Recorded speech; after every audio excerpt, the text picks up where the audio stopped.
One thing you've not mentioned, which is a major national issue, and it's kind of the one thing that really sticks out from the policies that you stood on was low traffic neighbourhoods.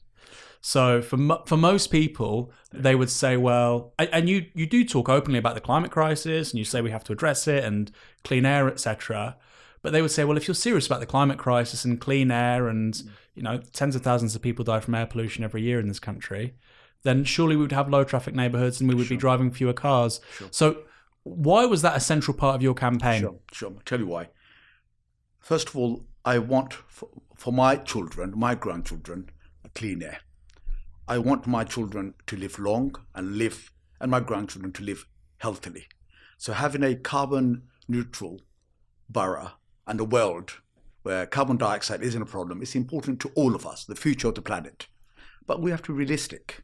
How do we achieve that? We have a borough where we're in a city borough. We have so many roads and trunk roads. By closing the inner roads, smaller roads, and diverting traffic to the main arteries is an answer. I said that from day one. Not only me, experts have said it too.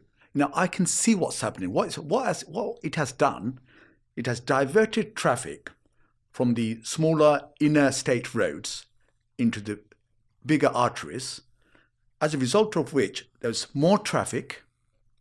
People are, whilst they can travel through town hamlets or in parts of town hamlets within 15-20 minutes, they're sitting on the main roads in Whitechapel, Bethnal Green, Commercial Road, the highway for 1 hour at a time. Basically Mile End, the sort of city. Mile End, absolutely. That's the A10, yeah? A10, Mile End Road, Stepney, Whitechapel.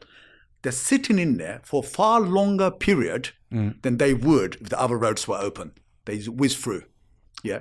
So more fuel has been consumed, more carbon dioxide has been produced, and people are fed up of waiting in traffic. That wasn't the way to manage air pollution. Is there any data on that? I mean, that's interesting. If you're saying, because that sounds like a really compelling counter argument. If you're saying that people were still driving their cars, it's just the engine's turned on, they're not going anywhere.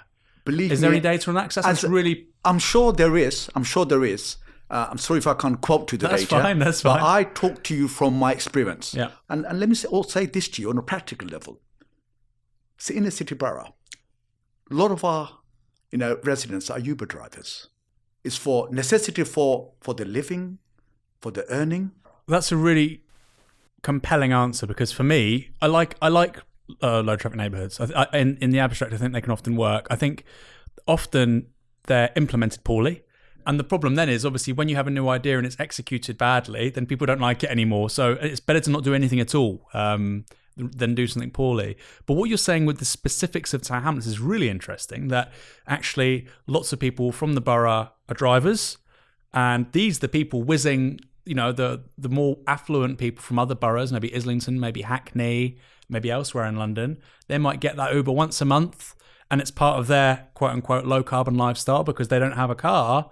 But they're just outsourcing those emissions to the people that vote for you, who tend to be lower income, tend to be from minority backgrounds. Thank you. Is that accurate? Absolutely. But what it has done at the same time, and this is what saddens me, is that they have created gated communities. The roads have been pedestrianised, have been closed, where there's nice terraced houses, expensive houses, where people are quite affluent. It's okay for them to have a low carbon dioxide, area, patch, but most of the traffic is going through nearby council estates, housing estates, which is densely built, which is the cars emitting more carbon dioxide. There's a huge traffic each day, every hour, and it's affecting certain kind of people. So the point is, no, we must care for the whole borough. We can't create a class divide in the borough. It's okay for the affluent to have a carbon-free, estate or road, and no, not okay for people who don't have the money, don't have the affluence, or the power, the influence. No, that's wrong. That's wrong. So that's the number of reasons why I want to remove the the road closures. All of them? No, we'll do it sensibly. Where it works, it should remain. But where it isn't working, and we can see it isn't working, where it's creating more traffic, they should come out immediately. The further issue about the road closure was this. There wasn't proper consultation. It was imposed from the top.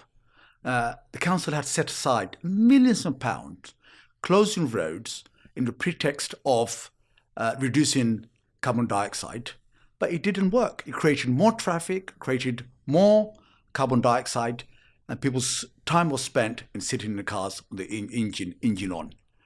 Of course, we want to reopen our roads. We will talk to people. We will listen to what they have to say. But what I want to say is this. We will set up a climate task force.